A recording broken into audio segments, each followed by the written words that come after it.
Nous allons donc commencer cet enseignement sur cette grande prophétie de l'apôtre Paul concernant la fin des temps. Donc nous commençons cet enseignement sur cette grande prophétie de l'apôtre Paul concernant la fin des temps. Et pour cela, mes frères et sœurs, je vous convie à tourner vos Bibles en 2 Timothée, chapitre 3, versets 1 à 5. 2 Timothée, chapitre 3, versets 1 à 5. Je vais vous montrer ce qui nous intéresse dans ce passage. 2 Timothée, après 1 Thessaloniciens, 2 Thessaloniciens, 1 Timothée, 2 Timothée, chapitre 1 à 5, je lis la parole de Dieu. Il est dit, Paul écrivant à Timothée, qui plus tard devait aussi partager ces choses à l'église.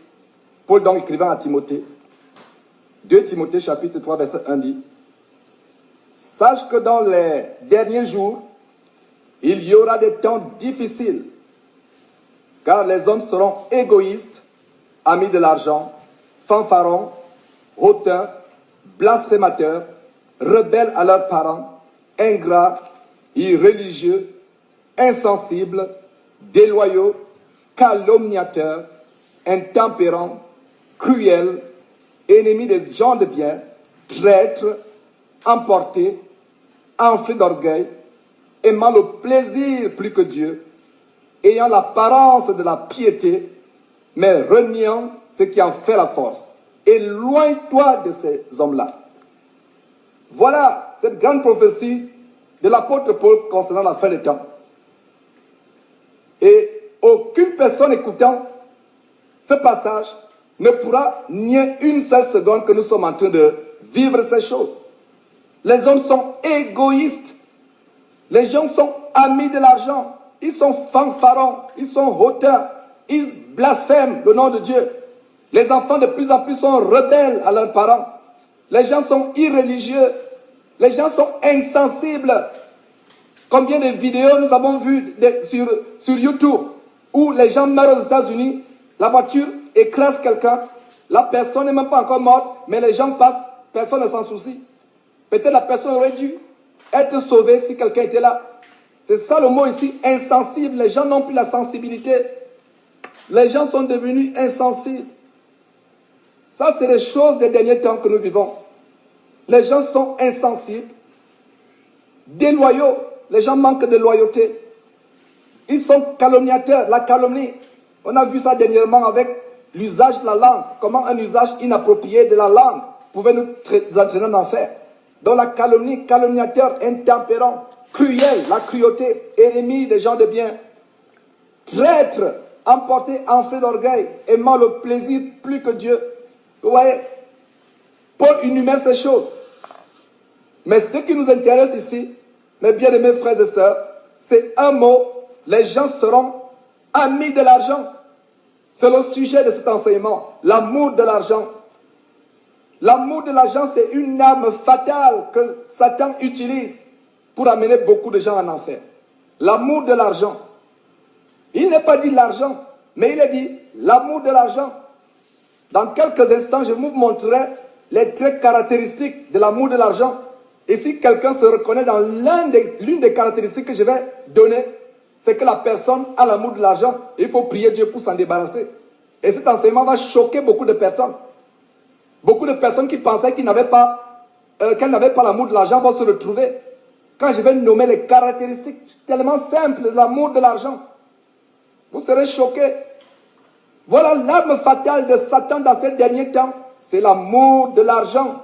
Il utilise l'amour de l'argent pour entraîner les gens en enfer. Et il n'y a pas seulement l'amour de l'argent comme arme de destruction massive de Satan, mais il y a aussi le sexe, il y a aussi la langue, comme on a vu la dernière fois. Il y a les yeux. Mais ici, la verset clé dans 2 Timothée chapitre 1 à 5, la clé ici c'est amour, les amis de l'argent. Satan a toujours utilisé l'argent comme un moyen de destruction. Et je vais vous montrer que même notre Seigneur Jésus-Christ est passé par là. Le Seigneur Jésus-Christ est passé, lui a été confronté à cela, à cette tentation par rapport aux richesses, à l'argent. Vous voyez, c'est pour ça qu'il a dit, Jésus-Christ a été tenté en toutes choses, mais sans commettre le péché. C'est pour cela qu'il peut véritablement secourir, venir au secours de ceux qui sont aussi tentés. Ça veut dire que dès que nous sommes tentés dans l'une catégorie, l'une quelconque catégorie de la vie que ce soit, allons au Seigneur Jésus-Christ. Mais ce que je vais vous montrer, c'est à quel point notre Seigneur Jésus-Christ lui-même a été tenté. Pour cela, tournons nos Bibles dans Luc chapitre 4, s'il vous plaît. Luc chapitre 4, le troisième évangile de la Bible. Après Matthieu, Marc, Luc chapitre 4, on va voir la grande tentation à laquelle notre Seigneur Jésus-Christ a été confronté. Donc, je vais lire Luc chapitre 4, versets 5 à 8. Donc, Luc chapitre 4, versets 5 à 8. Il est dit ceci. Et vous pouvez lire à partir du verset 1 pour voir la tentation, comment elle s'est passée. Luc chapitre 4 à partir du verset 1. Mais je vais lire à partir du verset 5. Il est dit, le diable, l'ayant élevé, vous voyez, le diable a élevé Jésus-Christ, lui montra en un instant tous les royaumes de la terre. Suivez attentivement, frères et sœurs. Ici, le diable a montré à Jésus-Christ quoi? Tous les royaumes de la terre. Et verset 6, il lui dit, je te donnerai toute cette puissance et la gloire de ces royaumes, car elle m'a été donnée, et je la donne à qui je veux. Si donc tu te prosternes devant moi, elle sera à toi. Verset 8, Jésus lui répondit, il est écrit, tu adoreras le Seigneur ton Dieu, et tu le serviras lui seul. Regardez la tentation à laquelle Jésus lui-même a été exposé concernant l'amour, concernant les choses de ce monde, la gloire de ce monde, l'argent, les richesses. C'est pour vous dire que l'argent, c'est une arme de destruction massive dans l'arsenal de Satan, pour entraîner beaucoup de gens en enfer. Notre Seigneur lui-même est passé par là. Vous voyez? Ici, au verset 7, il a dit, si tu te prosternes devant moi, elle sera à toi. Vous voyez comment beaucoup de personnes vont à Satan. Beaucoup de gens se prosternent à Satan aujourd'hui, et de plus en plus, les gens sont impliqués dans la Rose-Croix, dans la franc-maçonnerie, dans l'occultisme, tout simplement pour la gloire et l'argent. Ils vont se prosterner à Baal, à Satan, pour de l'argent. Cela ne date pas d'aujourd'hui. La Bible dit qu'il n'y a rien de nouveau sous le soleil. Ils se prosternent devant Satan. Satan dit quoi ici au verset 7 à notre Seigneur? Si donc tu te prosternes devant moi, elle sera à toi. Il s'agit de quoi? La gloire de ces royaumes. La gloire, c'est-à-dire l'argent et les richesses. Et le verset 6 nous donne un détail très important. Je la donne à qui je veux. Satan dit bien ici qu'il donne à qui il veut. Dernièrement, on voyait dans un enseignement comment Dieu n'exauce pas les pécheurs. Et je vous donne le témoignage de ma conversation avec une dame. Je la confrontais par rapport à un péché. Elle me disait, mon frère, Dieu m'a toujours exaucé. Dieu m'a toujours exaucé, je n'ai pas de problème par rapport à mes prières. Dieu m'a toujours exaucé. Je lui ai dit, je ne sais pas quel est le Dieu qui t'exauce. Parce que je connais un faux Dieu dans la Bible qui exauce aussi. Et c'est ce que nous dit ce verset. Je donne à qui je veux. Ce verset nous montre que Satan donne les choses à qui il veut. Mais il vous donne ces choses pour l'enfer. Voilà une clé capitale que beaucoup de gens doivent connaître. Donc si vous êtes exaucé alors que vous menez une vie chronique de péché, sachez que les choses que vous recevez ne viennent pas de Dieu. Ce verset nous le montre. Parce que quand vous péchez, ça veut dire quoi? Vous vous prosternez devant Satan. C'est justement ce que Satan voulait que Jésus fasse. Le péché, même un moindre mensonge, est se prosterner devant Satan. Vous voyez? Je vous montre en lisant Luc chapitre 4 comment Jésus lui-même n'a pas échappé à la séduction, à la tentation de Satan par rapport au bien de ce monde, par rapport à la richesse. Et non seulement Jésus-Christ, même Pierre a été exposé. On va voir comment Pierre même a été tenté par l'argent. Comment, en tant qu'homme de Dieu, nous pouvons être aussi tentés par rapport à l'amour de l'argent. Et comme je le développerai dans cet enseignement, Satan frappe particulièrement les hommes de Dieu dans cette génération. Laure, est-ce que tu peux fermer ton micro, s'il te plaît? Donc, Satan est en train de tenter les gens dans cette génération par rapport à l'amour de l'argent. L'amour de l'argent. notamment les hommes de Dieu, qui s'égarent dans la voie de Balaam, fils de Bolzor, qui aima le salaire de l'iniquité. Et on va voir ces choses. C'est une stratégie numéro 1. La Bible dit le disciple n'est pas plus que le maître. Voilà Jésus-Christ lui-même qui a été exposé à la tentation concernant l'amour de l'argent. On va voir aussi un homme de Dieu dans la Bible, un apôtre, Pierre, qui a été tenté. Si Jésus-Christ a été tenté, frères et sœurs, si Pierre a été tenté, ne pensez pas que c'est nous aujourd'hui, chrétiens ou hommes de Dieu, qui pouvaient être à l'abri. C'est pour ça que cet enseignement est tellement sérieux. Cet enseignement sur l'amour de l'argent. L'amour de l'argent, c'est un boulevard qui nous mène directement en enfer. Donc, allons voir comment Pierre, lui aussi, a été tenté. Et pour cela, je vous prie de tourner vos Bibles dans Actes chapitre 8. Actes chapitre 8, s'il vous plaît. Nous allons voir quelque chose de très grand concernant la tentation de Pierre. Actes chapitre 8. Nous allons lire à partir du verset 14. Verset 14 à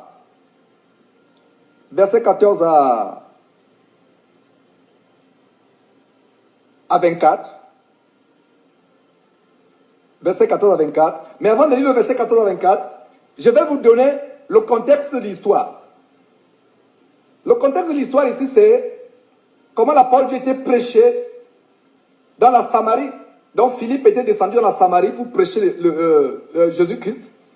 Et les foules entières étaient attentives à ce que Philippe disait.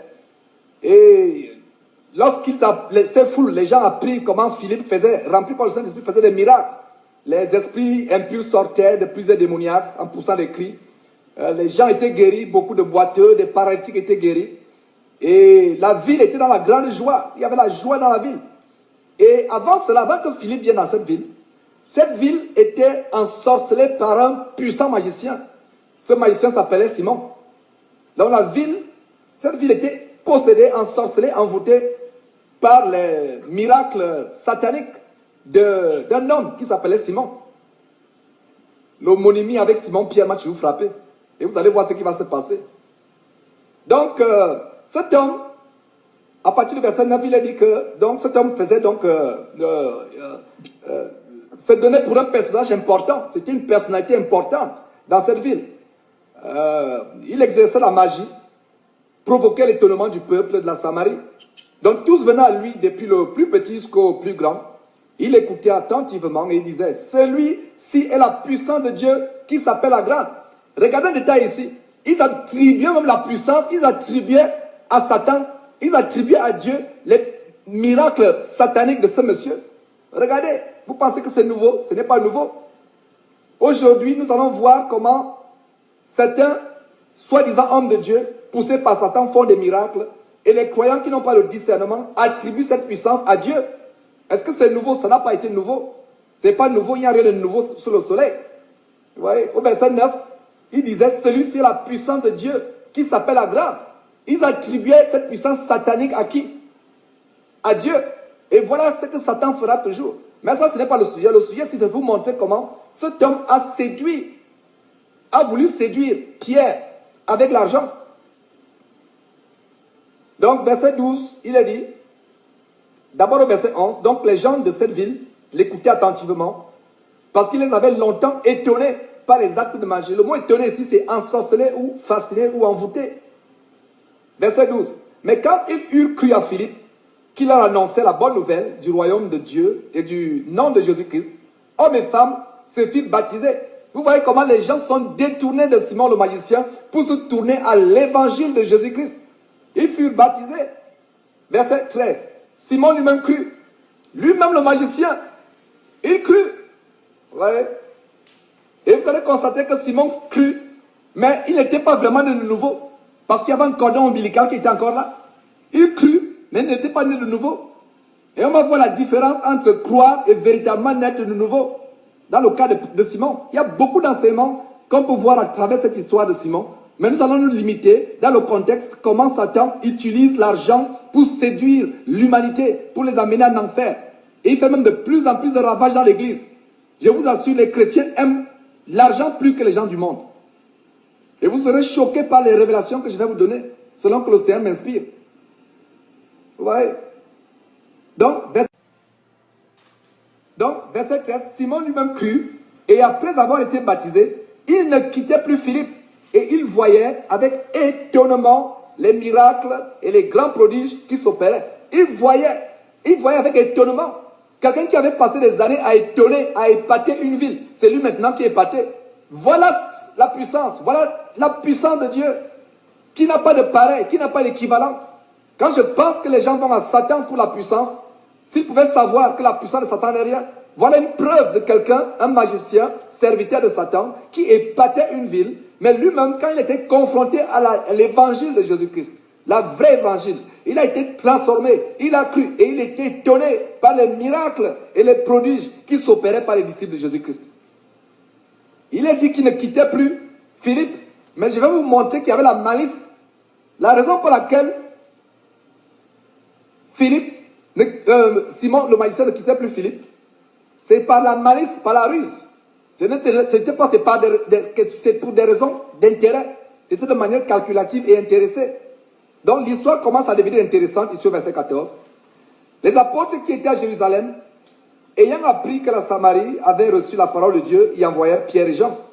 Ceux-ci arrivaient chez les Samaritains, prièrent pour eux afin qu'ils reçussent le Saint-Esprit. Verset 16. Car le Saint-Esprit, n'était encore descendu sur aucun d'eux. Ils avaient seulement été baptisés au nom du Seigneur Jésus. Verset 17. Alors Pierre et Jean leur imposèrent les mains et ils reçurent le Saint-Esprit. Lorsque Simon vit que le Saint-Esprit était, Simon le magicien bien entendu, lorsque Simon le magicien, verset 18, lorsque Simon le magicien vit que le Saint-Esprit était donné par l'imposition des mains des apôtres, il leur offrit de l'argent. Ouais, il leur offrit quoi? De l'argent. Regardez la séduction. Et on va voir quelle a été l'attitude de Pierre. Quand je pense aujourd'hui que les hommes de Dieu se font offrir de l'argent pour faire des délivrances, pour chasser les démons, pour faire des séminaires d'enseignement à travers le monde, ils se font offrir de l'argent pour des prières, ils se font offrir de l'argent pour les livres qu'ils publient, pour les sermons qu'ils font. La plupart des églises à la fin du culte dimanche se transforment en des véritables centres commerciaux.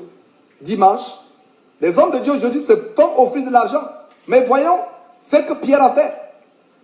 Donc, lisons le verset 18 qui dit, lorsque Simon le magicien vit que le Saint-Esprit était donné par l'imposition des mains des apôtres, il leur offrit de l'argent, verset 19, en disant, accordez-moi aussi ce pouvoir, afin que celui à qui j'imposerai les mains reçoive le Saint-Esprit.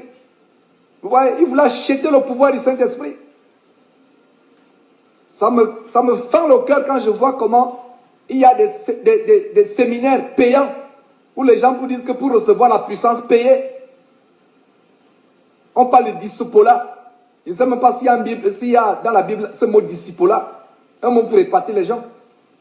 Pour recevoir la puissance du Saint-Esprit, on vous fait payer. Vous pensez que c'est nouveau, ce n'est pas nouveau. Mais regardez l'attitude de Pierre. Pierre dit au verset 20, mais Pierre lui dit, que ton argent périsse avec toi, puisque tu as cru que le don de Dieu s'acquérait à prix d'argent.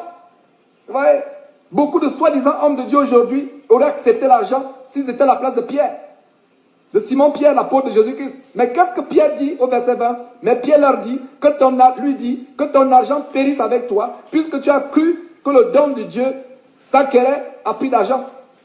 Le verset 20, ce verset 20 nous montre qu'il y a une malédiction qui pèse sur ceux qui achètent de Dieu, ainsi que sur ceux qui les vendent. Qui achetait? Qui voulait acheter? C'est Simon, le magicien qui voulait acheter. C'est Simon le magicien qui voulait acheter. Mais là, qu'est-ce que Pierre dit? Que cet argent périsse. C'est la malédiction. Voilà comment il est frappé de malédiction. Donc, après avoir écouté ce message, vous allez réfléchir plusieurs fois avant d'aller encore acheter un livre. Ou acheter votre ticket pour un séminaire où, soi-disant, vous allez recevoir le Saint-Esprit par la langue. Ouais. Verset 21. Pierre continue à le confronter sévèrement. Il n'y a pour toi ni part, ni lot dans cette affaire, car ton cœur n'est pas droit devant Dieu. Verset 22. Repends-toi donc de ta méchanceté et prie le Seigneur pour que la pensée de ton cœur te soit pardonnée, s'il est possible. Pour que la pensée de ton cœur se soit pardonnée quoi? S'il est possible. S'il est possible. Verset 23. Car je vois que tu es dans un fiel amer et dans les liens de l'iniquité. Simon répondit, priez vous-même le Seigneur pour moi, afin qu'il ne m'arrive rien de ce que vous avez dit. Vous voyez, priez vous-même le Seigneur, afin qu'il ne m'arrive rien de ce que vous avez dit. Voilà au moins Simon le magicien qui s'est repenti. Qui s'est repenti? Combien d'hommes aujourd'hui, d'hommes de Dieu, soi-disant hommes de Dieu, se repentent du fait qu'ils font de Jésus qui est un objet de marchandage? La piété est devenue pour eux une source de gain. Quelle honte! Combien d'hommes de Dieu se repentent aujourd'hui? Combien d'hommes de Dieu nous avons confrontés? Il y a un que j'ai appelé, il est en Côte d'Ivoire. Je l'ai appelé au téléphone un jour pour lui dire que voilà ce que dit le Seigneur. Repends-toi de ta méchanceté. Cesse de mettre l'évangile de Jésus en vente. On a conversé, après même l'enseignement, il a dit, prie pour moi, cet homme de Dieu, pourtant célèbre, en Côte d'Ivoire. Effectivement, j'ai promis de prier pour lui, mais une semaine après, je repartais sur son site, sur sa page Facebook, je vois qu'il fait des séminaires, une journée, 5 000 francs CFA par journée pour le discipulat, à peu près 50 euros par jour. Vous voyez, voilà de ce dont on parle. Et pourquoi j'ai pris cet exemple de Simon, le magicien, qui a voulu séduire Simon-Pierre? C'est pour montrer comment Satan a toujours voulu séduire les chrétiens avec de l'argent. Il a fait par Jésus-Christ, on vient de le voir comment il a tenté Jésus dans le désert. On vient de le voir avec Pierre. Je vous assure, c'est une arme fatale de Satan. L'argent, l'amour de l'argent, c'est le sujet de cet enseignement. L'amour de l'argent. Et c'est ma prière qu'on soit délivré de l'amour de l'argent. Et je vais vous montrer tout à l'heure les traits caractéristiques qui font que quelqu'un ait l'amour de l'argent. Et si vous avez une caractéristique, c'est que vous êtes encore possédé par cela. Mais avant cela, allons dans Matthieu chapitre 6, s'il vous plaît. Très rapidement, Matthieu chapitre 6. Le premier évangile dans la Bible. Matthieu chapitre 6. Je vais lire du verset 19 à 21 et le verset 24. C'est une fondation solide de notre foi chrétienne que le Seigneur Jésus établit ici. Je répète que c'est une fondation solide de notre foi chrétienne que le Seigneur Jésus établit ici. Donc verset 19 à 21 d'abord. Matthieu chapitre 6, verset 19 à 21. Jésus dit ceci. Ne vous amassez pas de trésors sur la terre où la teigne et la rouille détruisent et où les voleurs percent et dérobent. Verset 20. Mais amassez-vous des trésors dans le ciel, où la teigne et la rouille ne détruisent point, et où les voleurs ne percent ni ne dérobent. Verset 21. Car là où est ton trésor, là aussi sera ton cœur. Là où est ton trésor, là aussi sera ton cœur. Ouais. Dites-moi là où est votre trésor, je vous dirai là où est votre cœur. Pour nous bien-aimés frères et sœurs en Christ à travers le monde, né de nouveau l'Esprit de Dieu, notre trésor est dans les choses de Dieu. Voyez là où se trouve notre trésor. C'est là où notre cœur est. Si notre cœur y est, c'est de qui a notre trésor. Donc ne nous amassez pas. Il n'est pas dit, n'ayez pas les trésors sur terre. Mais n'amassez pas, n'accumulez pas. On peut avoir des trésors. La clé ici, c'est amasser l'amas. On va développer ces choses plus tard. Et cet enseignement est destiné à délivrer le corps de Christ par rapport à l'amour de l'argent. C'est une arme fatale de Satan et nous allons exposer ces choses par la grâce de Dieu, selon que le Saint-Esprit va nous accorder cette opportunité dans cet enseignement. Allons au verset 24. Le verset 24, plus loin nous dit, Jésus continue à parler, à établir cette fondation par rapport aux choses matérielles de ce monde. Nul ne peut servir 2 maîtres, car ou il haïra l'un et aimera l'autre, ou il s'attachera à l'un et méprisera l'autre. Vous ne pouvez servir Dieu et maman. Vous voyez, vous ne pouvez servir Dieu et maman. Et pour ceux qui ne le savent peut-être pas, je vais vous expliquer ce que c'est le mot maman. Maman, c'est une principalité satanique dans la structure du royaume de Satan. Maman, c'est une principalité dont le rôle, dont la mission a été donnée par Satan, de contrôler tout ce qui concerne l'argent à travers le monde, depuis la nuit des temps. Et aujourd'hui, que ce soit la Banque mondiale, que ce soit le FMI, que ce soit les banques en Suisse, tout le système monétaire international est sous le contrôle des puissances sataniques. Et cette puissance s'appelle maman. C'est une divinité, c'est une principalité.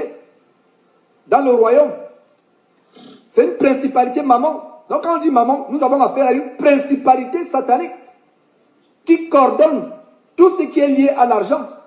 Il y a des principalités qui coordonnent les choses liées au sexe, à la fornication, à l'adultère, à l'homosexualité. Mais ici, dans cet enseignement, dont l'intitulé est l'amour de l'argent, la délivrance de l'amour de l'argent qui peut entrer en enfer, nous voyons ici une principalité satanique. Donc si vous avez encore l'amour de l'argent dans votre cœur, vous qui écoutez cet enseignement, c'est que vous êtes encore sous la puissance de maman. Et on va voir comment on peut être délivré de cette puissance. Vous voyez? On va voir comment on peut être délivré de cette puissance. Il y a quelque chose qui va vous montrer en 2 Chroniques chapitre 1, à partir du verset 1 à 12. Allons dans 2 Chroniques. C'est une histoire qui m'a toujours émerveillé.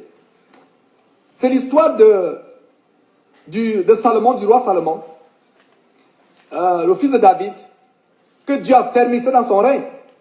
J'ai bien dit 2 Chroniques chapitre 1, verset 1 à 12. Donc Dieu était avec lui. Dieu l'a élevé à un très haut niveau.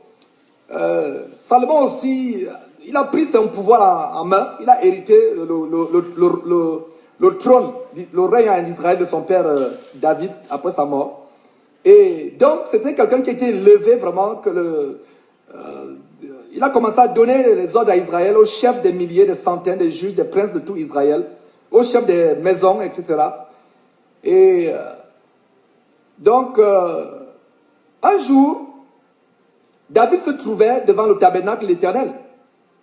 Et l'assemblée était ici. Donc lui, je ne sais pas s'il a dit David, pas David, Salomon était donc devant l'assemblée. Et était avec l'assemblée en train de chercher la face de l'Éternel. Et ce fut là dans cet hôtel dont je vous ai parlé, devant le tabernacle, que Salomon offrit à l'Éternel 1000 holocaustes. Vous allez voir ce qui va se passer. Salomon est en train de prier l'Éternel. Et cette offrande, ces 1000 holocaustes, plurent tellement à Dieu de telle manière qu'à partir du verset 7, Dieu, pendant la nuit, apparut à Salomon et lui dit, à partir du verset 7, demande ce que tu veux que je te donne. Vous voyez, imaginez que Dieu vous apparaît et Dieu vous demande, Dieu vous dit, vous apparaît, demande-moi. Je pense que la plupart des gens qui suivent cet enseignement, ils commenceront à demander, Seigneur, mes dettes. Si je peux avoir un château à Cannes ou à Nice, les gens vont commencer à demander des choses pas possibles. Je veux un compte en banque de 100 milliards d'euros. Ouais. Mais regardez ce que Satan, il y a une interférence, coupez le micro s'il vous plaît. Mais regardez donc ce que Satan, Salomon répond il y a une interférence quelque part là. Coupez le micro s'il vous plaît. Donc Salomon répondit à Dieu. Donc Dieu dit à Salomon, demande-moi ce que tu veux. Regardez la réponse de Salomon. Salomon dit, tu as traité David, mon père, avec une grande bienveillance. Et tu m'as fait régner à sa place. Maintenant, éternel Dieu, que ta promesse à David, mon père, s'accomplisse, puisque tu m'as fait régner sur un peuple nombreux comme la poussière de la terre. Accorde-moi donc, verset 10, accorde-moi donc de la sagesse et de l'intelligence, afin que je sache me conduire à la tête de ce peuple. Car qui pourrait juger ton peuple? Ce peuple est grand. Dieu dit à Salomon, puisque c'est là ce qui est dans ton cœur, puisque tu ne demandes ni les richesses, ni les biens, ni la gloire, ni la mort de tes ennemis, ni même une longue vie, et que tu me demandes pour toi de la sagesse et de l'intelligence afin de juger mon peuple sur lequel je t'ai fait régner, la sagesse et l'intelligence te sont accordées.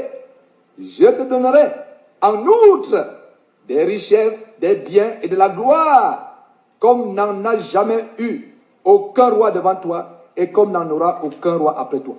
Ça, c'est une histoire qui établit le standard.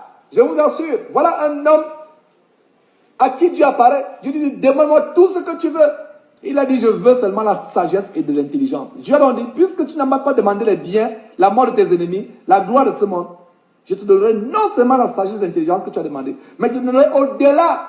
Voilà le standard que Dieu établit ici. Je vous assure. C'est un standard que nous devons suivre. Les choses n'ont pas changé. Si vous voulez recevoir de Dieu, suivez l'exemple du roi Salomon.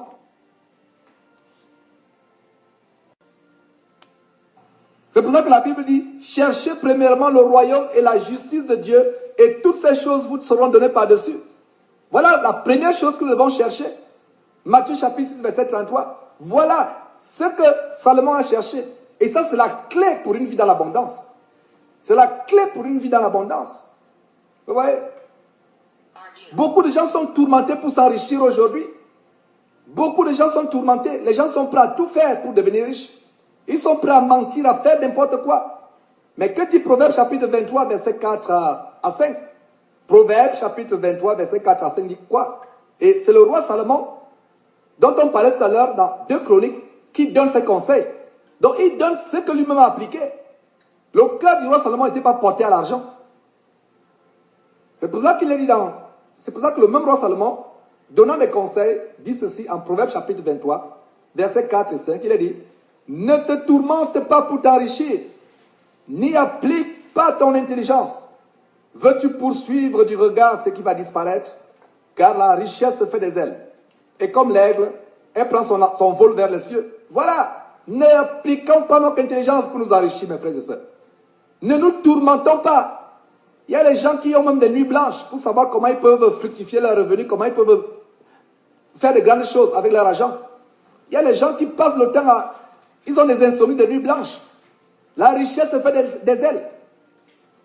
Qu'en est-il de Somme 49, verset 17 à 21, s'il vous plaît. Somme 49, verset 17 à 21, il a dit, ne sois pas dans la crainte parce qu'un homme s'enrichit, parce que les trésors de sa maison se multiplient, car il n'emporte rien en mourant.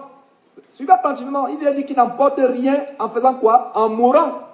Ses trésors ne descendent point après lui. Il aura beau s'estimer heureux pendant sa vie, on aura beau te louer des réjouissances que tu te donnes, tu iras néanmoins au séjour de tes pères, qui ne reverront jamais la lumière. Vous voyez? Vous voyez? Proverbe chapitre 28, nous continuons à développer ces principes. Ça, c'est les joyaux bibliques. Ça, c'est les joyaux bibliques, des perles bibliques que nous sommes en train de voir. Ça, c'est le standard des chrétiens, de la vie chrétienne. C'est ce standard que je nous rappelle, pour ceux qui les ont déjà lus, ou que je donne pour la première fois pour ceux qui les ont jamais lus. C'est des boucliers, des remparts contre l'amour de l'argent. Allons dans Proverbe chapitre 28, verset 20 à 22. Juste après Somme, Proverbe chapitre 28, verset 20 à 22, il a dit quoi? Un homme fidèle est comblé de bénédictions, mais celui qui a hâte de s'enrichir ne reste pas impuni. Vous voyez? Celui qui a hâte de s'enrichir ne reste pas impuni. Verset 21. Car il n'est pas bon d'avoir égard aux personnes. Et pour un morceau de pain, un homme se livre au péché. Un homme envieux a hâte de s'enrichir. Verset 22. Et il ne sait pas que la disette viendra sur lui. Voilà. La Bible dit qu'un homme envieux, l'une des causes de la chute, c'est l'envie. Puisque votre voisin vient d'acheter une grosse Mercedes, vous voulez aussi une. Vous vivez en Europe, en France, votre cousin construit une grande maison au village, au Cameroun, ou au Sénégal, ou au Gabon. Vous voulez aussi faire de même. L'envie. Vous ne savez pas comment il a fait. Et pour cela, vous allez voir comment vous pouvez détourner l'argent de la société. Et voilà comment vous vous retrouvez en prison plus tard. C'est l'envie. Nous devons faire attention à ces choses. Allons dans Timothée maintenant. Timothée chapitre 6.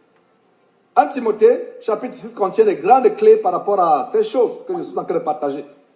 Donc 1 Timothée chapitre 6 versets 7 à 11. Lisez, on va lire attentivement, prêtons attentivement attention à ce passage. Il contient de très grandes clés. 1 Timothée chapitre 6 verset 7 à 11, il est dit, car nous n'avons rien apporté dans le monde, et il est évident que nous n'en pouvons rien emporter. Vous voyez, quand je vois comment les gens se tuent pour être riches, ils sont prêts à tout faire pour être riches. La Bible dit que nous n'avons rien apporté dans ce monde. Je vous assure, vous avez beau avoir un château sur la Côte d'Azur de 50 chambres, avec des piscines dans chaque chambre, mais quand on vous enterre dans un petit trou. Vous n'apportez rien. Même le costume qu'on met sur vous, quelques instants après, il est rongé par les vers et par les asticots. Vous n'apportez rien. Donc, Que sert-il à l'homme toute la peine qui se donne sur le soleil pour vouloir s'enrichir? Je vais vous montrer vers la fin de cet enseignement ce pourquoi nous devons être riches. Quelle est notre véritable richesse? On a déjà lu dans Matthieu chapitre 6 comment on ne devait pas s'amasser les trésors sur la terre, mais plutôt où? Dans le ciel, où ils sont en sécurité. Ouais. Donc, continuons la lecture dans 1 Timothée chapitre 6, verset 11, dont je lis totalement avant de mettre l'emphase sur les points, selon que le Saint-Esprit me conduit. Donc, verset 7, il est dit, car nous n'avons rien apporté dans le monde, et il est évident que nous n'en pouvons rien emporter. Verset 8, si donc nous avons la nourriture et le vêtement, cela nous suffira. Suivez attentivement, si nous avons de la nourriture et le vêtement, cela fera quoi? Nous suffira. Verset 9, mais ceux qui veulent s'enrichir tombent dans la tentation, dans le piège et dans beaucoup de désirs insensés et pernicieux qui plongent les hommes dans la ruine et la perdition. Car l'amour de l'argent est une racine de tous les maux. Et quelques-uns, en étant possédés, suivez attentivement, quelques-uns étant possédés, se sont égarés loin de la foi et se sont jetés eux-mêmes dans bien des tourments. Le verset 11 finit en disant ceci. Pour toi, homme de Dieu, fuis ces choses et recherche la justice, la piété, la foi, la charité, la patience, la douceur. Est-ce que les hommes de Dieu, ou soi-disant hommes de Dieu que nous voyons aujourd'hui à travers le monde, est-ce qu'ils lisent ce verset? Il est dit, toi homme de Dieu, fuis ces choses. Je ne sais pas pourquoi les hommes sont aveuglés dans ces églises, pourquoi les gens ne sortent pas de ces églises. Parce que si vous voyez déjà un homme de Dieu qui a l'amour de l'argent, voilà, c'est qu'il n'applique pas ce verset. L'amour de l'argent. Vous allez sur leur site internet, ils font étalage de la richesse. Ils montrent la nouvelle Mercedes qu'ils viennent acheter, la nouvelle Porsche qu'ils viennent acheter, le nouveau bateau qu'ils viennent acheter sur leur page Facebook ou sur leur website. Où avait-il vu cela dans la Bible? Avez-vous vu Paul dans la Bible étaler les richesses qu'il a? Dire à l'église de Rome, venez voir tout ce que j'ai.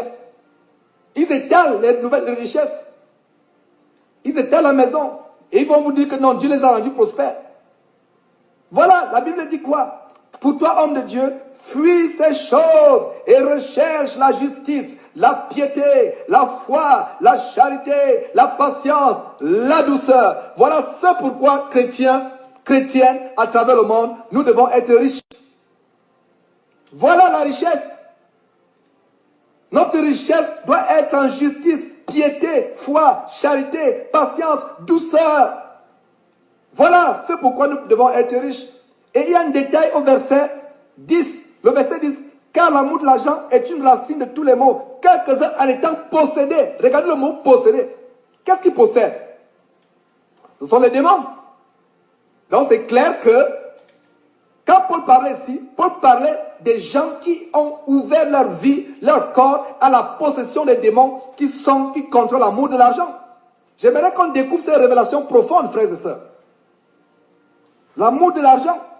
Et maintenant, comme je vous l'ai annoncé, nous allons faire je vais vous montrer les 6 indicateurs, les indices de l'amour de l'argent. Si quelqu'un qui écoute cette parole se reconnaît dans un des indices, il a besoin de se délivrer de l'amour de l'argent. Le premier indice de l'amour de l'argent, c'est on est prêt à tout pour gagner l'argent. On est prêt à tout. Premier indice numéro 1, on est prêt à tout pour gagner l'argent. Mentir, faire le faux, tuer, se prostituer, faire la magie, aller voir les sorciers. On est prêt à tout. Ça, c'est le premier indice. Numéro 1, on est prêt à tout pour avoir l'argent. Mentir, faire le faux, tuer, se prostituer. Il y a des gens qui vont dire qu'ils utilisent les petits mensonges. Je vous ai donné mon témoignage, comment j'ai passé le temps à mentir lors des interviews d'embauche pour avoir des grands boulots. J'ai maquillé mon CV de mensonges. Ouais. Il y a une sœur en Christ que je confrontais la dernière fois, qui a une société quelque part en Afrique. Pourtant, elle professe d'être une chrétienne mature, engagée. Mais ayant une société de fourniture, de matériel informatique, elle a avoué qu'il a eu de foi qu'il faut mentir aux clients. Quand la fourniture a été livrée, les fournitures doivent être livrées, sont en retard peut-être d'un mois. Elle dit aux clients que non, ça vient dans une semaine. Je l'ai confronté par rapport à ça. Qu'est-ce qu'elle me répond? Elle me dit, tout le monde le fait. Si je dis la vérité, je vais faire banqueroute. Je vais faire faillite. Mais elle ne sait pas qu'elle est en train de se diriger en enfer.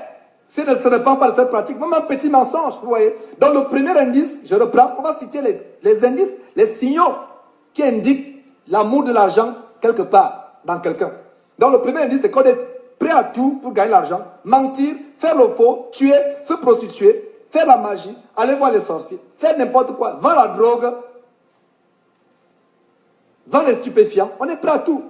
Braquer les banques, prêt à tout. Deuxième indice, on fait passer l'argent avant Dieu. Ça, c'est le deuxième indice. Ça veut dire que l'amour de l'argent passe avant Dieu. On n'arrive plus à se consacrer, à se concentrer sur les choses de Dieu à cause de l'argent, à cause de son travail. Ça, c'est le deuxième indice. On se préoccupe plus de comment emmagasiner, amasser. On se soucie moins de sa relation avec Dieu. Voilà le deuxième indice. Le troisième indice, c'est que on ne se contente jamais de ce qu'on a. On ne se contente jamais. Ouais. On ne se contente jamais. Ça commence par quelqu'un qui a un boulot. Voilà comment ça se passe ici aux États-Unis. La personne veut un boulot. Dès qu'elle a un boulot, la personne dit, bon, j'ai un boulot, maintenant il me faut acheter une petite voiture pour aller au travail. La personne a maintenant une voiture pour aller au travail. La personne dit, bon, il me faut une deuxième voiture, une troisième voiture. La personne a une deuxième, troisième voiture. Après, la personne a une voiture de luxe. Après, la personne me dit, il me faut avoir maintenant un bateau. La bateau, un bateau, ça, le bateau ne suffit pas, il me faut avoir un jet privé. Jusqu'à l'infini, je vous assure. J'ai expérimenté ces choses autour de moi. On ne se contente jamais de ce qu'on a. Voilà un indice. La maison est remplie de choses qu'on n'utilise même pas. On veut toujours acheter des choses. On ne se satisfait jamais de ce qu'on a. Voilà. Ça, c'est le troisième indice. Ne jamais se contenter de ce qu'on a. Le quatrième indice, c'est un paquet.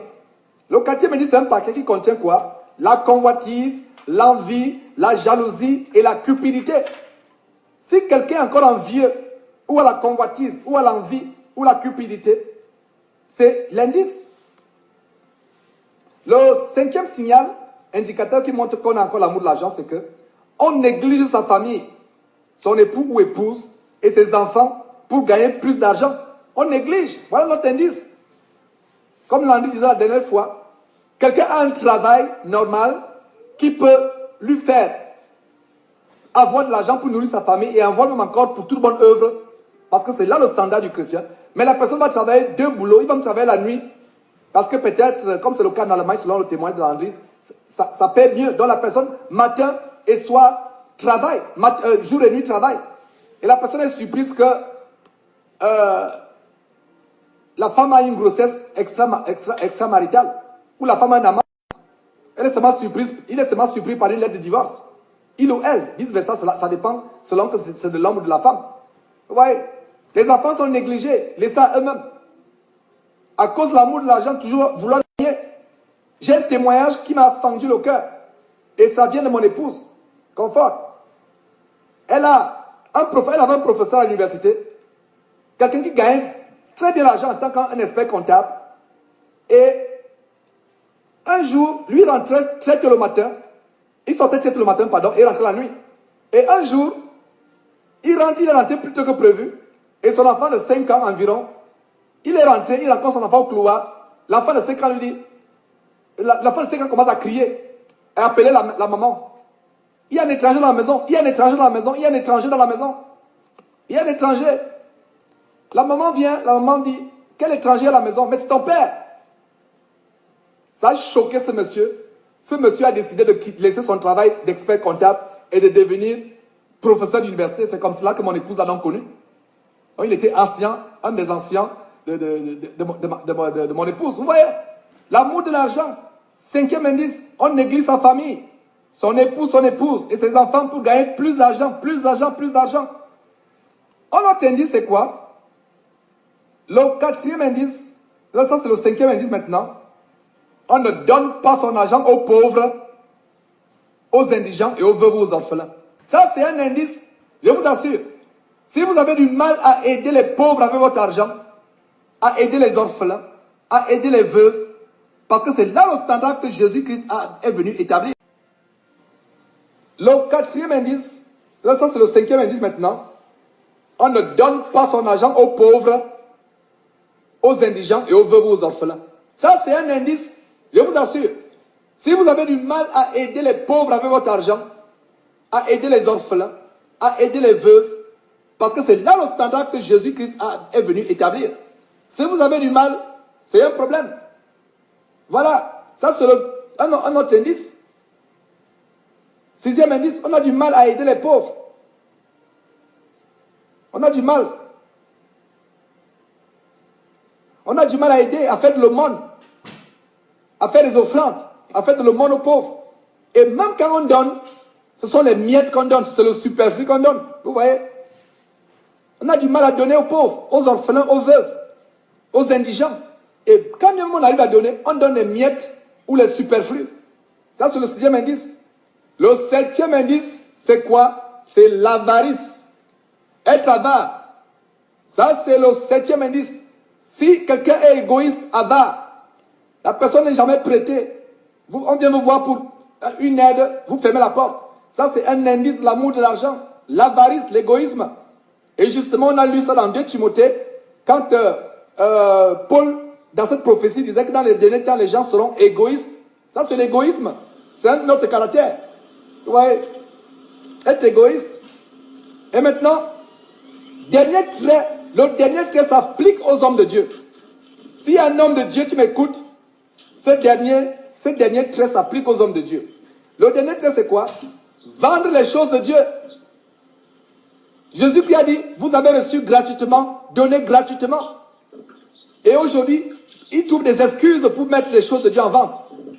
Il trouve des excuses pour mettre les vidéos, les DVD, les cassettes audio, les livres sur le marché. Il trouve des excuses.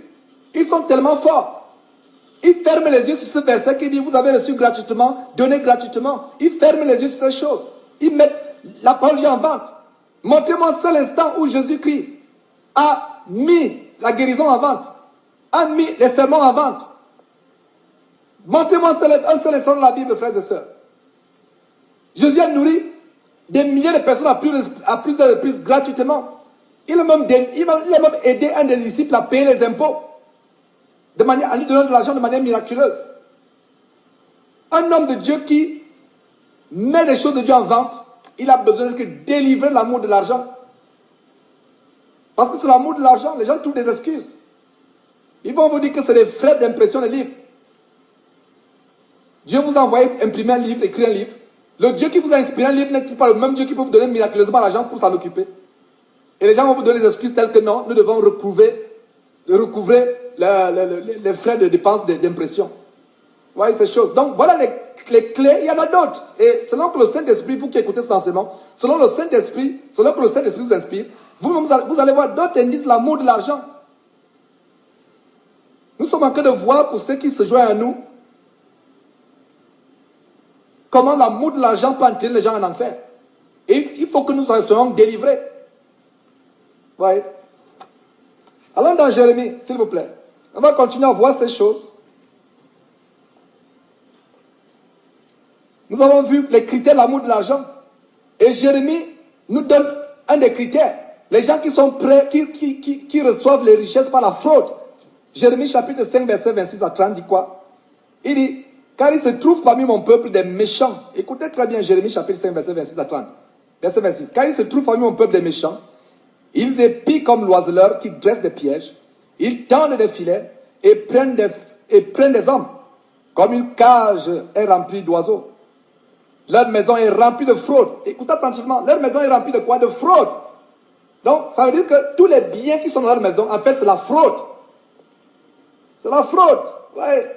Si vous avez des biens par la corruption, parce que vous corrompez, parce que vous faites corrompre, ou vous corrompez, vous faites corrompre. Si vous avez des biens parce que vous volez, parce que vous mentez, votre maison est tout simplement remplie de quoi? Votre maison est remplie de fraude, de mensonges ou de meurtre. C'est le sang des gens que vous avez dans votre maison.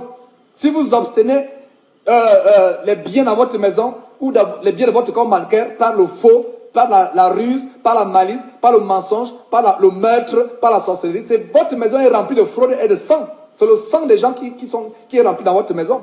Voilà. Le verset 27 de Jérémie 5 dit quoi? Leur maison est remplie de fraude. C'est ainsi qu'il devient puissant et riche. Vous voyez, c'est ainsi qu'il devient puissant et riche par quoi? Par la fraude. Ça, c'est l'amour de l'argent. Verset 28. Ils s'engraissent. Le verset 8 m'amuse. Ils s'engraissent, ils sont brillants dans mon point. Ils s'engraissent et ils sont brillants dans mon point. Ils dépassent toute mesure dans le mal. Vous voyez, ils dépassent toute mesure dans le mal.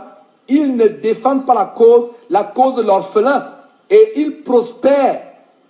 Ils ne font pas droit aux indigents. Ne châtierai-je pas ces choses-là, dit l'Éternel? Ne me vengerai-je pas d'une pareille nation? Des choses horribles, abominables se font dans le pays. Voilà. Vous voyez un peu comment Dieu a horreur qu'on obtienne de l'argent, pas de voies détournées. Jérémie chapitre 9, s'il vous plaît. Faisons le tour, allons profondément dans les Écritures, on va voir ces choses. Jérémie chapitre 9, verset 23 à 24. Ainsi parle l'Éternel, que le sage ne se glorifie pas de sa sagesse, que le fort ne se glorifie pas de sa force, que le riche ne se glorifie pas de sa richesse. Ouais. Mais celui qui veut se glorifie d'avoir l'intelligence de me connaître, de savoir que je suis l'Éternel, qui exerce la bonté, le droit et la justice sur la terre.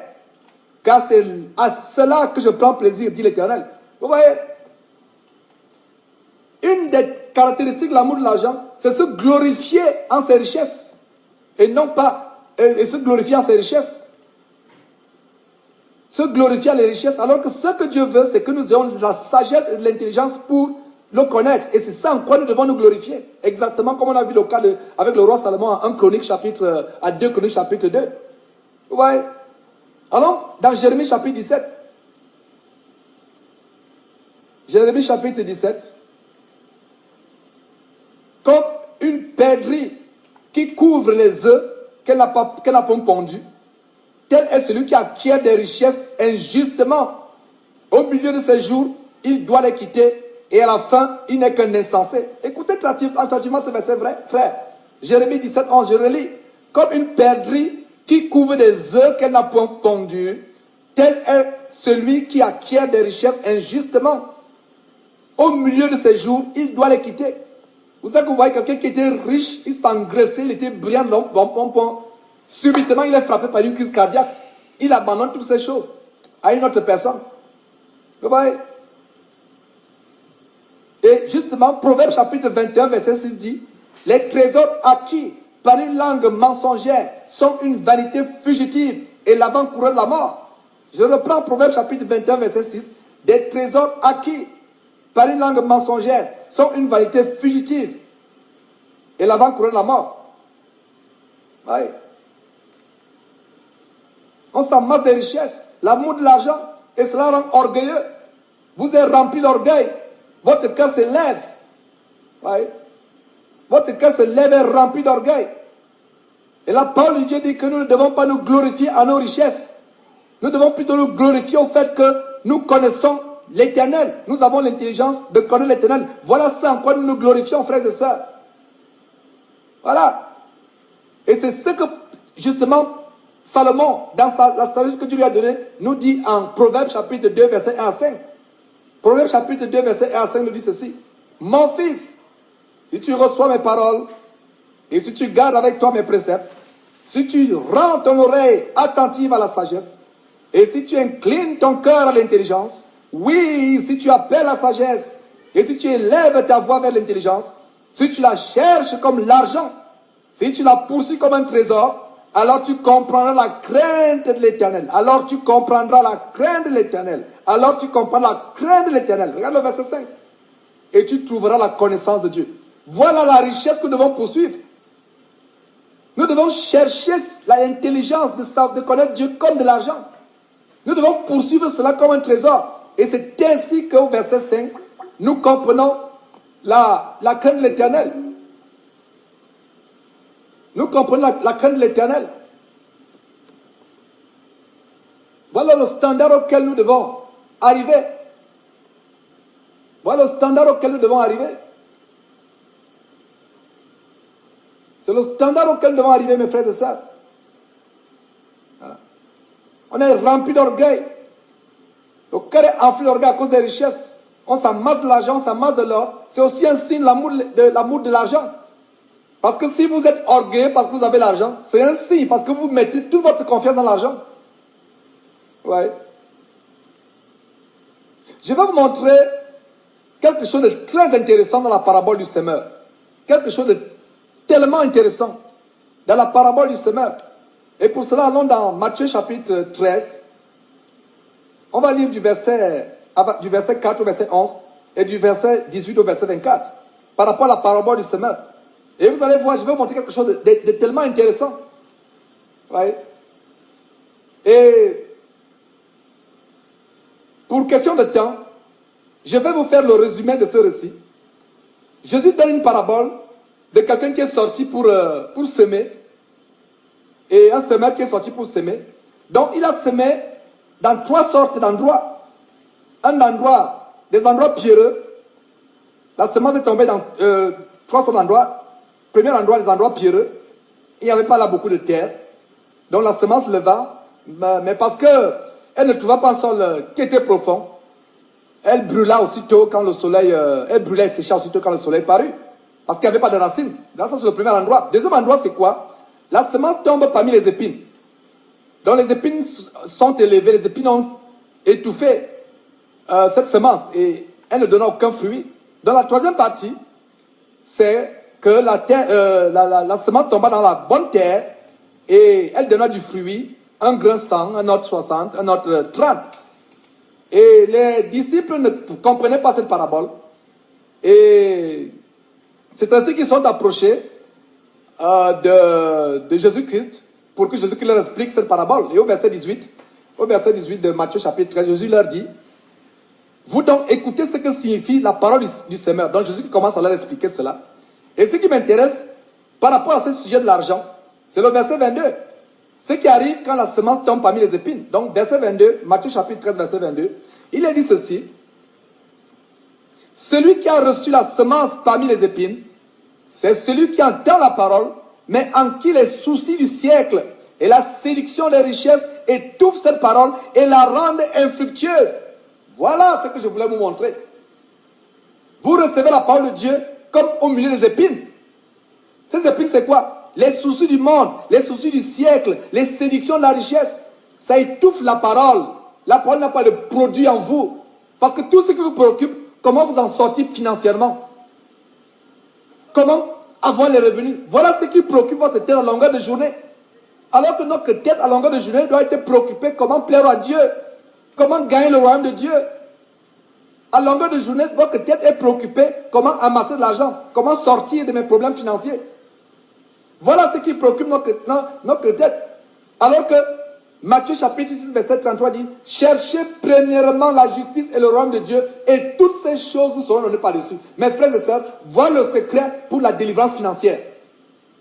Voilà le secret. Ne vous préoccupez pas de ces choses.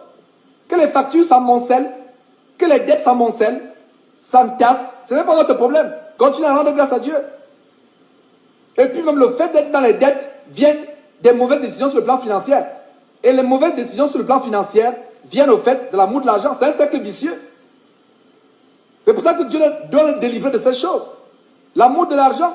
Je lis le verset 22 de Matthieu chapitre 13. Jésus explique ce qui est arrivé à la semence qui est tombée parmi les épines. Hein? C'est celui qui entend la parole, mais en qui les soucis du siècle et la séduction des richesses étouffent la parole et la rendent infructueuse. Et j'aime bien comment Marc chapitre 4, verset 19 développe cela.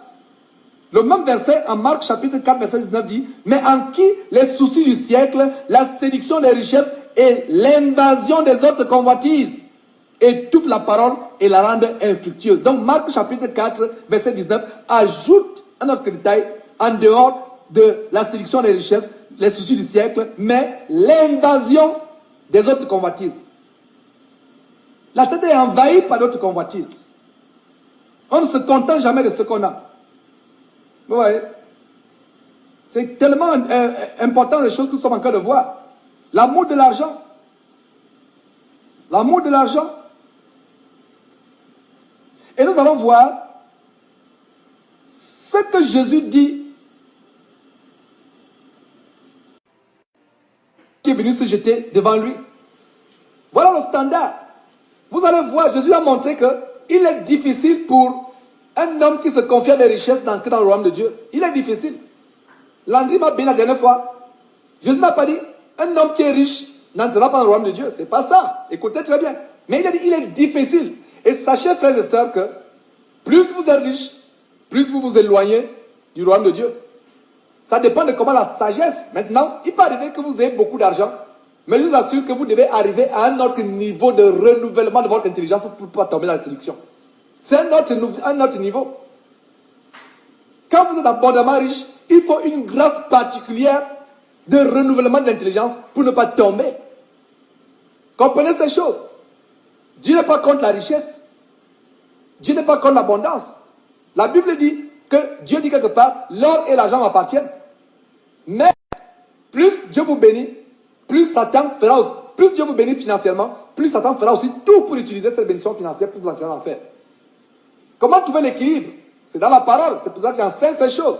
Donc s'il y a quelqu'un qui écoute cet enseignement, qui a des grands biens, qui est riche, cet enseignement c'est un garde-fou. Malgré ses richesses, aller au ciel. Et nous allons voir ce que Jésus dit ici à cet homme riche. Alors, dans Marc chapitre 10, versets 17 à 27, nous allons lire ces choses. C'est tellement grand. Comme Jésus se mettait en chemin, donc comme Jésus se mettait en chemin, un homme accourut et se jetant à genoux devant lui, dit, bon maître, que dois-je faire pour hériter la vie éternelle? Ouais. Il pose la question, que dois-je faire? Voilà un homme intelligent, voilà un homme riche qui est intelligent. Combien d'hommes riches aujourd'hui vont vers les hommes de Dieu pour dire comment faire pour avoir la vie éternelle? Ça me bénit cette histoire. Voilà un homme qui était riche, mais malgré ses richesses, il est venu à Jésus-Christ, il a dit, bon maître, qu'est-ce qu'il faut faire pour hériter la vie éternelle? Nous sommes dans Marc chapitre 10, versets 17 à 27. Que faire pour hériter la vie éternelle? Malgré ses richesses. Si les hommes riches pouvaient suivre cet exemple, il était tellement riche, mais malgré ses richesses, il a dit, que faire pour hériter la vie éternelle? Verset 18, Jésus lui dit, pourquoi m'appelles-tu bon? Il n'y a de bon que Dieu seul. Tu connais les commandements, tu ne commettras point d'adultère, tu ne tueras point, tu ne déroberas point, tu ne diras point de faux témoignages, tu ne feras tort à personne, honore ton père et ta mère. Il lui répondit, maître, j'ai observé toutes ces choses de ma jeunesse. Vous voyez, il a observé toutes ces choses. Et je vais ouvrir une parenthèse.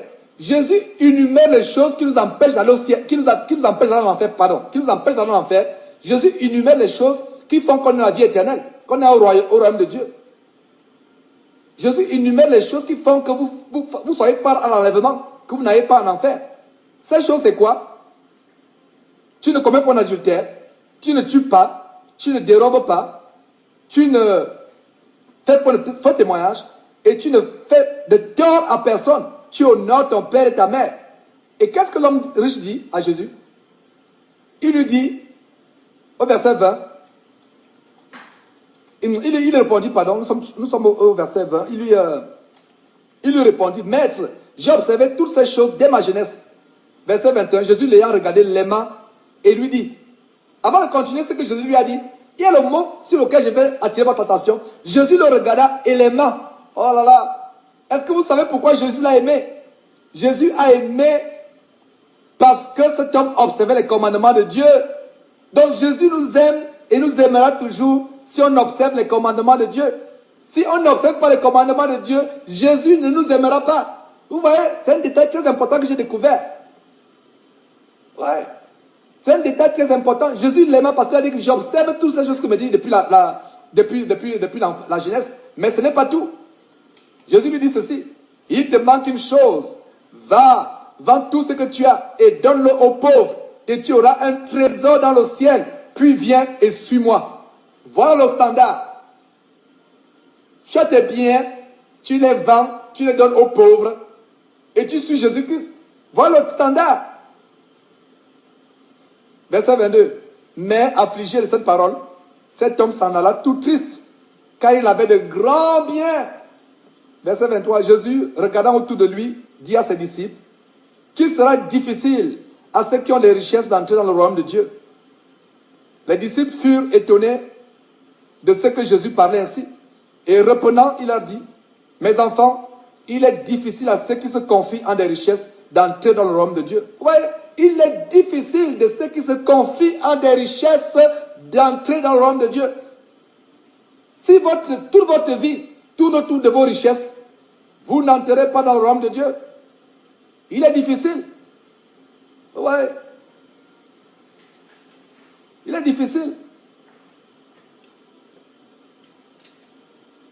Et c'est la même chose que Jésus reprend dans Matthieu chapitre 18, verset 23 et Luc chapitre 18, verset 24. Dans Matthieu chapitre 18, verset 23, il est dit, il est plus facile à un chameau de passer par le trou d'une aiguille qu'à un riche d'entrer dans le royaume de Dieu. Vous voyez?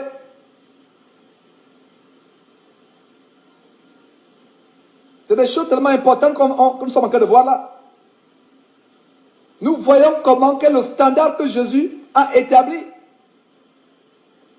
Le standard que Jésus a établi, on est bien, on a des biens, mais ces biens-là, on doit les distribuer aux pauvres, aux gens qui ont besoin, qui en ont besoin, qui ont des besoins, aux indigents.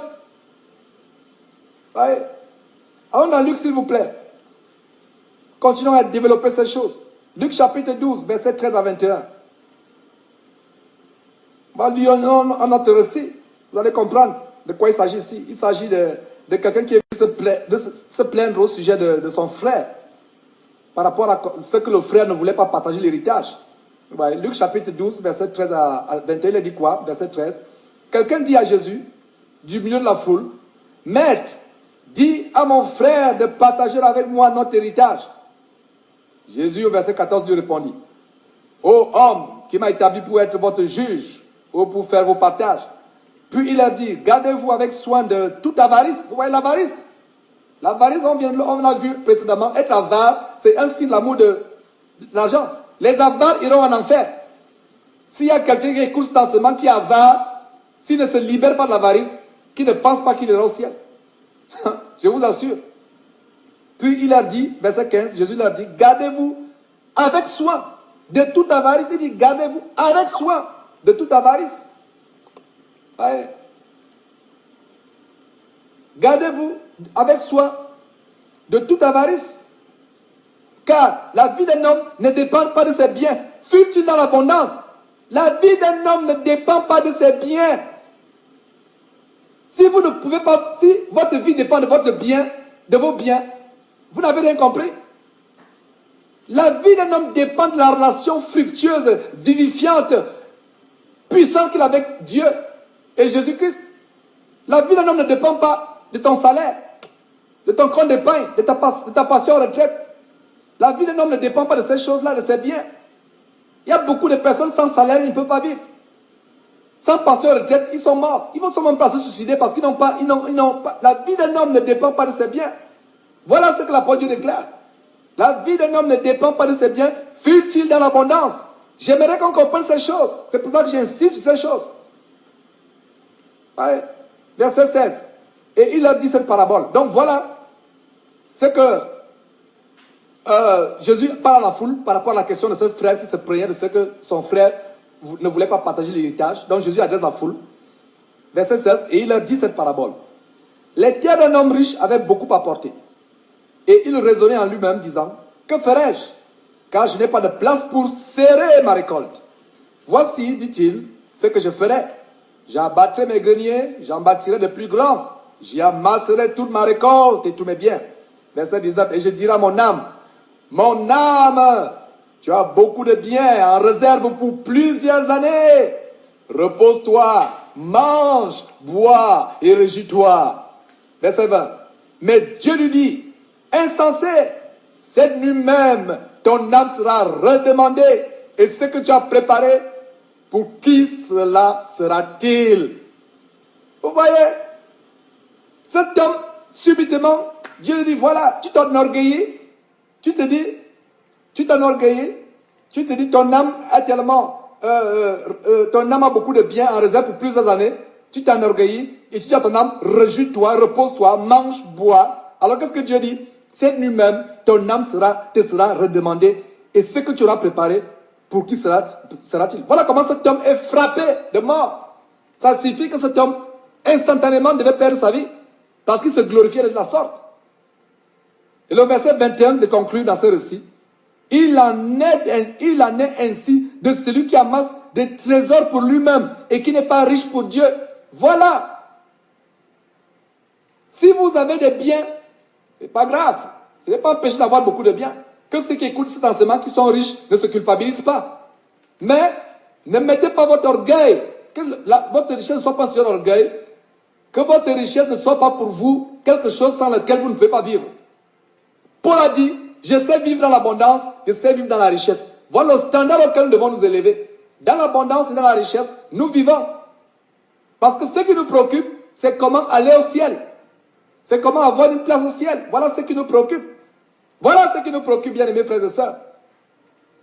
La Bible dit donc, ici, Luc chapitre 12, au verset 21, conclut ce récit en disant, il en est ainsi de celui qui amasse des trésors pour lui-même et qui n'est pas riche pour Dieu. Nous ne devons pas, au lieu d'amasser des trésors pour nous-mêmes, amassons des trésors pour Dieu. Soyons riches pour Dieu. Voilà. Je vais vous montrer cette merveilleuse histoire. Nous continuons à développer ces choses. Soyez patients, frères. Disposez-vous à recevoir la délivrance par rapport à tout esprit de l'amour de l'argent. Tout esprit. Vous connaîtrez la vérité vous affranchira. Donc maintenant, évoluons et voyons l'histoire de Lazare et le riche. C'est une histoire merveilleuse. Et pour cela, allons dans Luc chapitre 16, verset 19 à 31. Et dans ce contexte, on a le contexte d'un homme qui était riche et qui était vêtu de pourpre et de fin lin, qui chaque jour menait joyeuse et brillante vie. Et en même temps, il y avait aussi un pauvre nommé Lazare qui était couché, couvert d'ulcères et qui était désireux de se rassasier des miettes qui tombaient de la table du riche. Et même les chiens venaient encore lécher les ulcères sanguinolents et purulents de Lazare. Donc, il arriva que le pauvre mourut et il fut porté par les anges dans le sein d'Abraham. Le riche mourut aussi et il fut enseveli. Et voilà qu'ils arrivent au séjour des morts. Et qu'est-ce qui se passe au séjour des morts? Au séjour des morts, le riche qui était mort, qui se retrouvait au séjour des morts, leva les yeux et tandis qu'il était en proie au tourment, il vit de loin Abraham et Lazare qui était dans le sein d'Abraham. Il s'écria, Père Abraham, aie pitié de moi et envoie Lazare pour qu'il trempe le bout de son doigt dans l'eau et me rafraîchisse la langue, car je souffre cruellement dans cette flamme. Ouais. Il n'a même pas demandé un verre d'eau. Il n'a même pas demandé une cuillerée d'eau. Il a seulement dit, trempe le doigt afin que la gouttelette de ton doigt puisse vraiment me rafraîchir la langue, ne serait-ce que pour un millième de seconde. Voilà. Et regardez qu'est-ce que Abraham nous dit. Et c'est là la sagesse de ce message. C'est là la sagesse, le conseil de Dieu derrière ce message. Verset 25. Abraham répondit, mon enfant, souviens-toi que tu as reçu tes biens pendant ta vie et que Lazare en a eu des maux pendant la sienne. Maintenant, il est ici, consolé, et toi tu souffres. D'ailleurs, il y a entre nous et vous un grand abîme, afin que ceux qui voudraient passer d'ici vers vous ou de là vers nous ne puissent le faire. Le riche dit, je te prie donc, Père Abraham, d'envoyer Lazare dans la maison de mon père, car j'ai 5 frères. C'est pour qu'il leur atteste ces choses, afin qu'ils ne viennent pas aussi dans ce lieu de tourment. Ouais. Voilà comment quelqu'un souffrait, parce qu'il s'est confié dans ses richesses. C'est sérieux ce que je suis en train de nous partager aujourd'hui. Ne pensez pas que c'est une fable ou une généalogie que nous sommes en train de lire. C'était tellement sérieux. La Bible nous montre comment nous devons être riches. La Bible a des exemples. Quand je dis Bible, le Nouveau Testament a des exemples des hommes qui étaient riches, mais à qui Dieu a accordé le salut. Il y a 2 exemples que je vais vous expliquer. Et ces exemples vont vous émerveiller. Bien qu'il soit difficile pour un homme riche de gagner le royaume de Dieu, mais la Bible nous montre l'exemple de 2 hommes riches qui ont obtenu le salut. Le Nouveau Testament nous montre l'exemple de 2 hommes qui ont obtenu le salut. Et vous allez voir le secret de cet homme. Et je l'ai annoncé précédemment, mais je vais encore insister sur le secret de ces deux hommes qui, malgré le fait qu'ils étaient riches, ils ont hérité la vie éternelle. Le premier exemple se trouve dans Luc chapitre 19, verset 1 à 10, et c'est le récit d'un homme riche nommé Zachée. Le deuxième exemple se trouve dans Actes chapitre 10, verset 1 à 8. Il s'agit d'un centenier romain qui n'était même pas juif, qui s'appelait Corneille. Commençons par le premier exemple de Zachée. Ces exemples nous montrent que on peut être riche, immensément riche, mais aller pourtant au ciel. Mais si on applique les deux secrets, et les secrets que ces deux hommes ont appliqués, voyons quel a été le secret de Zachée. Et on va voir quel a été le secret de Corneille. Commençons par Zachée. Pour cela, Luc chapitre 19, verset 1 à 10. Donc, il est dit, verset 1 à 10, Jésus étant entré dans Jéricho, traversait la ville, et voici un homme riche appelé Zachée, chef des publicains, cherchait à voir qui était Jésus. Mais il ne pouvait y parvenir à cause de la foule, car il était de petite taille. Il courut en avant et monta sur un sycomore pour le voir, parce qu'il devait passer par là. Lorsque Jésus fut arrivé à cet endroit, il leva les yeux et lui dit, « Zachée, hâte-toi de descendre, car il faut que je demeure aujourd'hui dans ta maison. » Zachée se hâta de descendre. Quelle joie, vous voyez, il se hâta de descendre. Il y avait tellement la foule, cet homme qui était nain monte sur un sycomore, un gros arbre, pour voir Jésus. Et justement, c'est lui que Jésus appelle. Jésus n'a même pas appelé la foule qui l'entourait à terre. Il a appelé Zachée. Il faut que je demeure aujourd'hui dans ta maison. Et on peut imaginer la joie incommensurable de Zachée. Donc, verset 6, Zachée se hâta de descendre.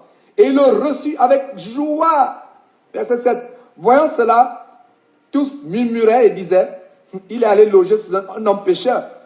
Mais Zachée, se tenant devant le Seigneur, lui dit, voici Seigneur, je donne aux pauvres la moitié de mes biens, et si j'ai fait tort à quelque chose à quelqu'un, je le lui rends.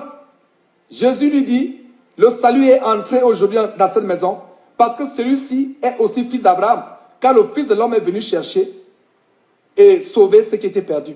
Maintenant qu'on a lu ce passage, quel est le secret qui a valu à Zachée et à sa maison le salut? Le secret se trouve dans le verset 8 et dit, Seigneur, je donne aux pauvres la moitié de mes biens. La moitié. Voilà un homme riche qui avait découvert le secret. Il donne à qui? Il ne donne pas au pasteur. Il ne donne pas au pasteur. Mais il donne à qui? Aux pauvres. Il ne fait pas les offrandes. Il ne donne pas aux pharisiens. Il ne donne pas aux sadducéens. Mais il donne à qui? Aux pauvres. Quoi? Les miettes? Non. Le superflu de ses richesses? Non. Mais il donne quoi? La moitié de mes biens. Et s'il a fait tort à quelqu'un de quelque chose, il fait la restitution au quadruple. Et voilà ce que Jésus lui répond au verset 9. Le salut est entré aujourd'hui dans cette maison. Parce que celui-ci est aussi un fils d'Abraham. Vous voyez, c'est le premier exemple qui vous montre que on peut être riche, mais hériter le royaume de Dieu. Voyons le deuxième exemple. Le deuxième exemple qui m'a toujours béni, c'est celui de Corneille, le centenier romain. Et c'est pour cela, allons dans Actes chapitre 10, versets 1 à 8. Il a dit quoi? Il y avait un homme, verset 1, Actes chapitre 10, verset 1, il y avait un homme à Césarée, un homme nommé Corneille, centenier de la cohorte italienne. Donc voilà cet homme, c'est un centenier.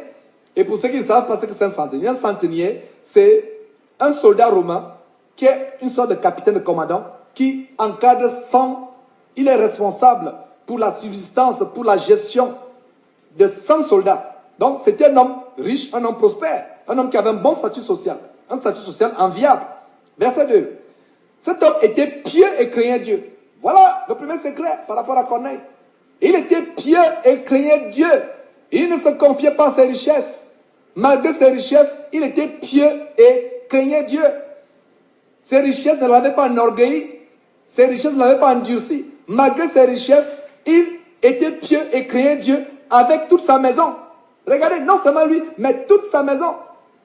Ce n'est pas que vous êtes riche. Vos enfants sont orgueilleux même si vous êtes pieux. Non. Vos enfants doivent être humbles comme vous. Votre épouse, etc. Votre épouse. Donc, il craignait Dieu avec toute sa maison. Ouais. Il faisait beaucoup de monde au peuple. Voilà le deuxième secret. Il faisait beaucoup de monde, frère. Voilà le deuxième secret. Voilà le secret de cet homme qui était riche. Premièrement, il était pieux et craignait Dieu. Deuxièmement, il faisait beaucoup de monde. Dans le cas de Zachée, il faisait beaucoup de monde. Dans le cas de Corneille, il faisait beaucoup de monde. Voilà la clé. Et prier continuellement. Et voilà ce qui s'est passé. À partir du verset 3, vers la 9e heure du jour, il vit clairement dans une vision un ange de Dieu qui entra chez lui et lui dit, « Corneille !» Les regards fixés sur lui et saisi d'effroi, il répondit, « Qu'est-ce que c'est, Seigneur ?» Et l'ange lui dit, « Tes prières et tes aumônes sont montées devant Dieu. » Et il s'en est souvenu. « Envoie maintenant des hommes à Joppé et fais venir Simon, surnommé Pierre. Il est logé chez un certain Simon, corroyeur, dont la maison est près de la mer. » Dès que l'ange qui lui avait parlé fut parti, Corneille appela deux de ses serviteurs et un soldat, pieux d'entre ceux qui étaient attachés à sa personne, et après leur avoir tout raconté, il les envoie à Joppé. Vous voyez, il les envoie à Joppé. Donc nous avons l'exemple de Corneille. Ici, qu'est-ce qu'il a dit? Qu'est-ce que l'ange dit à Corneille? Il a dit, Dieu, tes prières, là, il a dit, tes prières et tes aumônes sont montées devant Dieu, et il s'en est souvenu. Donc la clé ici, c'est que Dieu s'est souvenu des prières et des aumônes d'un homme qui pourtant était influent dans sa société. Et nous allons continuer avec les exhortations du Seigneur aux hommes riches. Les exhortations du Seigneur. Qu'est-ce que le Seigneur attend de nous par rapport à la richesse? C'est par là qu'on va terminer cet enseignement. Les exhortations du Seigneur aux hommes riches. Pour cela, allons dans 1 Timothée chapitre 6, versets 17 à 19. Et Paul, exhortant Timothée, dit ceci, 1 Timothée chapitre 6, versets 17 à 19, il a dit, « Recommande aux riches du présent siècle de ne pas être orgueilleux, de ne pas mettre leur espérance dans les richesses incertaines, mais de la mettre en Dieu, qui nous donne avec abondance toutes choses, pour que nous en jouissions. Recommande-leur de faire du bien, d'être riches en bonnes œuvres, d'avoir la libéralité, de la générosité et de s'amasser ainsi pour l'avenir un trésor placé dans un fondement, sur un fondement solide afin de saisir la vie véritable. Voilà la clé. Je vous ai montré le cas de Corneille et de Zachée qui, malgré leurs biens, ont hérité le salut. Et Paul donne les clés. Et j'aimerais qu'on retienne ces clés. Les clés qui peuvent faire qu'un homme qui a des moyens, qui est riche, puisse ne pas rater l'enlèvement ou puisse ne pas rater l'entrée du royaume de Dieu pour se retrouver en enfer éternellement. Donc, Paul énumère ceci. Donc, un, il ne doit pas être orgueilleux. Deux, le riche ne doit pas être orgueilleux. Deux, le riche ne doit pas mettre son espérance dans les richesses incertaines, mais la mettre en Dieu. Trois, il doit faire beaucoup de bien. C'est-à-dire être riche en bonne œuvre. Avoir la liberté, la générosité. 4, il doit s'amasser ainsi un trésor. Ce qui est s'amasser ainsi un trésor placé sur un fondement solide. Ouais. On a vu dans l'histoire de Zachée. Et voilà ce que le Seigneur recommande par la bouche de Paul. Il n'y a plus encore. Et allons dans Luc chapitre 21 pour voir le contraire de ce que Paul vient de recommander à Timothée. Voyons le contraire. Nous voyons ici comment les hommes riches doivent être vraiment pleins de libéralité, riches en bonnes œuvres, prompts à faire du bien, avoir de la générosité. Mais regardons le contraire en Luc chapitre 21, verset 1 à 4. Le contraire est le suivant. Luc chapitre 21, verset 1 à 4. Jésus, ayant levé les yeux, vit les riches qui mettaient leurs offrandes dans le tronc. Il vit aussi une pauvre veuve qui mettait 2 petites pièces. Et il dit, je vous le dis en vérité, cette pauvre veuve a mis plus que tous les autres. Pourtant, elle n'a mis qu'une seule pièce. Mais Jésus dit au verset 3, en vérité, je vous le dis, cette pauvre veuve a mis plus que tous les autres. Pourquoi? On va voir au verset 4. Jésus continue. Car c'est de leur superflu que tous ceux-là ont mis des offrandes dans le tronc, mais elle a mis de son nécessaire, tout ce qu'elle avait pour vivre. Vous voyez, elle a mis tout ce qu'elle avait pour vivre. Est-ce qu'elle s'est souciée de comment elle devait vivre après? Est-ce qu'elle s'est souciée de comment elle devait s'en sortir? Est-ce qu'elle a eu une dépression? Est-ce qu'elle a eu une hypertension artérielle après cela? Non. Elle a mis de son superflu parce qu'elle avait confiance en Dieu, que Dieu seul, sa vie est entre ses mains. Elle se confie en Dieu. Donc regardez comment les riches donnaient leur superflu. Donc on va voir terminer la véritable richesse que Jésus-Christ est venu rendre disponible pour nous. C'est par là qu'on va terminer cet enseignement. On va voir la véritable richesse que Jésus-Christ est venu rendre disponible pour nous. La véritable richesse. Nous chrétiens, c'est une richesse qui n'est pas de ce monde. C'est une richesse qui n'a pas de comparaison. On peut prendre tous les biens, toute la fortune de l'Europe, toute la fortune des États-Unis, toute la fortune de l'univers. Ce n'est pas comparable au salut d'une âme. Le salut d'une âme, je vous assure, ce n'est pas comparable. Et je rends grâce à Dieu de ce que nous avons découvert le secret de cette richesse. C'est dans la Bible, je vous assure. Nous nous soucions pas des biens de la terre. Nous vous soucions pas des biens de la terre. 2 Pierre chapitre 1 verset 8 nous montre. Et regardez cette introduction, comment Pierre introduit ce livre. Et dans cette introduction, on a des clés merveilleuses ici. Paul dit ici au verset 1, Simon Pierre, il est dit ici, Simon Pierre, serviteur et apôtre de Jésus-Christ, à ceux qui ont reçu en partage une foi du même prix que la nôtre, par la justice de Dieu et du Sauveur Jésus-Christ, que la grâce et la paix vous soient multipliées par la connaissance de Dieu et de Jésus notre Seigneur. Car comme sa divine puissance nous a donné tout ce qui contribue à la vie et à la piété au moyen de la connaissance de celui qui nous a appelés par sa propre gloire et par sa vertu. Regardez, sa divine puissance nous a donné tout ce qui contribue à la vie et à la piété. Parlez-moi de richesse. Voilà la richesse. Voilà la richesse, frères et sœurs. Verset 4. Lesquels nous assurent de sa part de les plus grandes et plus précieuses promesses, afin que par elles, vous deveniez participants à la nature divine, en fuyant la corruption qui existe dans le monde par la convoitise. Voilà le standard. Voilà la richesse que nous avons. Et quand on est conscient de cette richesse, on ne peut plus vivre dans la convoitise ou dans l'amour du monde.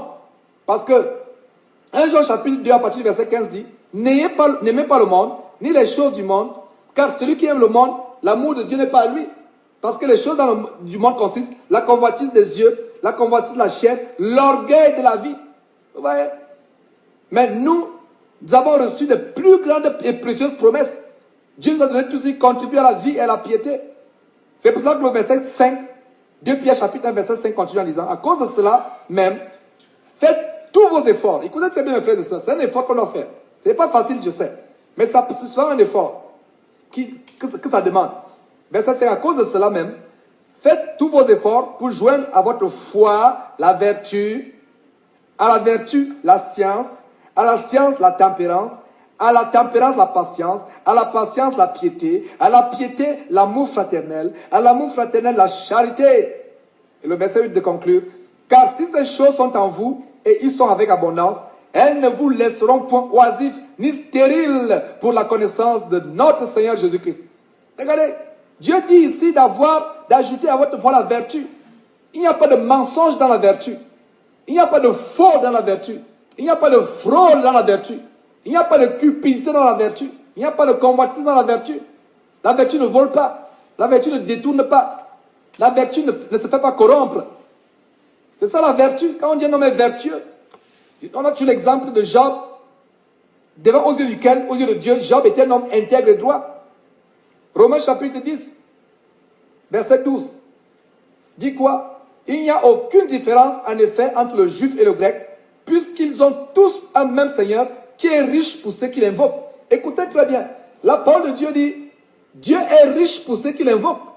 Vous invoquez Dieu, attendez-vous à recevoir sa richesse. Il est dit, Dieu est riche pour ceux qui l'invoquent. Il est riche pour ceux qui l'invoquent. Vous voyez?